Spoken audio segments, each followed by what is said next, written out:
ফরিদপুর শহরতলির শ্যামসুন্দর গ্রামের ফরিদাবাদ শেখ ফেলু দাখিল মাদ্রাসা ও এতিমখানার পাশেই এই সোনালী হরিণের খামার। ২০১৭ সালে ঢাকা চিড়িয়াখানা থেকে মাত্র ১.৫ লাখ টাকা খরচ করে দুটি হরিণ কিনে এনেছিলেন মাদ্রাসার পরিচালক ফরিদ শেখ।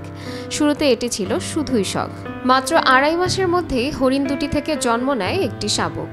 হরিণের সংখ্যা যখন ১২তে পৌঁছায় তিনি শৌখিন লাইসেন্সকে বাণিজ্যিক লাইসেন্সে রূপান্তর করেন। ২০১৫ সাল থেকে এই হরিণের ২টা হরিণ আমি আনি চিড়িয়াখানা থেকে প্রথম আনার পরে আমি এই খামার শুরু করি।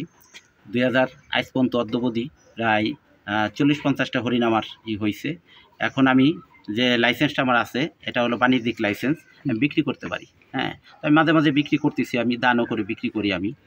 এখান থেকে যে প্রফিটটা আসে, টাকাটা আসে, আমি আমার এই মাদ্রাসায় আমি খরচ করি আর কি। দর্শনার্থীরা হরিণ দেখতে এসে ছবি তোলেন, তাদের সাথে খেলেন এবং এই এতিম শিশুদের সঙ্গেও সময় কাটান। এই খামারটি মাদ্রাসাটিকে ফরিদপুরের একটি অনন্য স্থানে পরিণত করেছে। প্রতিষ্ঠাতা আলহাজ ফরিদ ভাইয়ের এখানে হরিণ চাষ করা হয়। আলহামদুলিল্লাহ, আসরের পরে প্রতিনিয়ত সবসময় মানুষ এখানে আসে ঘোরার উদ্দেশ্যে। মানুষ আশেপাশে করে, অনেক দূর দূর থেকে লোক আসে। এই খামার এখন শুধু একটি বাণিজ্যিক উদ্যোগ নয়, এটি একটি জনপ্রিয় পর্যটন কেন্দ্র। প্রতিদিন দূর দূরান্ত থেকে মানুষ এই সোনালী হরিণগুলো দেখতে ছুটে আসেন। মাদ্রাসার শিক্ষার্থীরাও হরিণদের লাফালাফি দেখে আনন্দ পায়। অন্যান্য পশুর তুলনায় হরিণের রোগবালাই কম হওয়ায় ওষুধ বা ভ্যাকসিনের খরচ নেই বললেই চলে, আর এটাই এই খামারকে লাভজনক করে তুলেছে। এগুলো আমি সুন্দরভাবে পরিষ্কার করে লালন পালন করি। সকালে খাবার দিই, দুপুরে একটা সময় খাবার দিই, সন্ধ্যাবেলা খাবার দিই।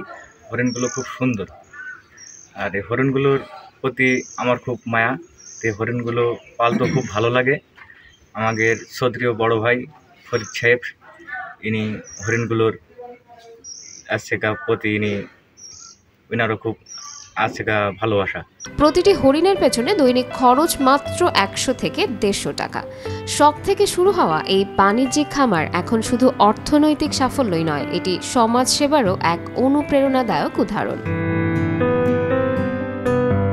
নাজনীন নিসা, আনন্দ টিভি।